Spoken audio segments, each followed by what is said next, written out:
An average airplane weighs roughly around 140 tons. Cargo planes could go up to hundreds of tons of metal, and somehow they leave the ground, cruising at 35,000 feet in the air, with the Anton of 225 reaching a total takeoff weight of 640 tons, the C-5M Galaxy at 381 tons, and the A380 at 575 metric tons. That's an equivalent of over 1,200 polar bears. And that brings me to wonder, what's the mystery behind flight? December 17, 1903, two guys, the Wright brothers, after several years of research and trials, with the goal of flying something heavier than the very air we breathe. And they did it. Well, 12 seconds. But that's the 12 seconds that, over the years, thousands of scientists and craft engineers would later build on.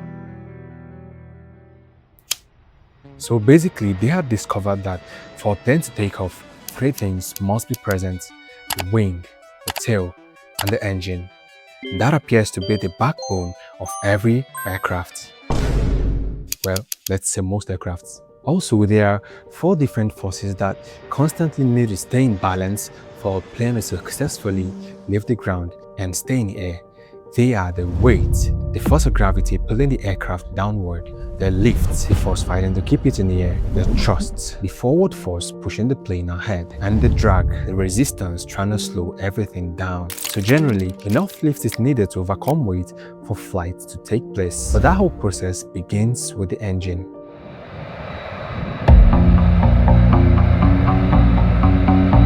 This is needed to build the initial speed, although at this point, nothing is lifting yet, but the wings kinda need the airflow because no movement, no lift. With the increase in the engine speed, there's difference in the pressure around the wings, and that's because of the shape that's built like an airfoil. You see, that's not just a design choice, because the airfoil allows more air to move over the top at higher speed, decreasing the pressure, while pressure stays relatively higher below the wings. Air travels higher and faster at the top of the wing than the lower. Notice how pressure higher on one part of the body causes the body to move in the direction of the exerted pressure. So when the plane taxis down the runway, the pressure difference above and below the wings creates a net upward force, giving aircraft lift. But if the plane stays that way, there will be no flight. So the pilot increases the angle of attack. Right at takeoff, the nose lifts slightly, and it's achieved by tilting the elevators upward. Instantly, the fast-moving wings try to correct that angle, and the plane responds by raising its nose upward. Now, that small tilt makes the wing interact with air more aggressively, generating more lift, and so the plane leaves the ground. But that is not all there is.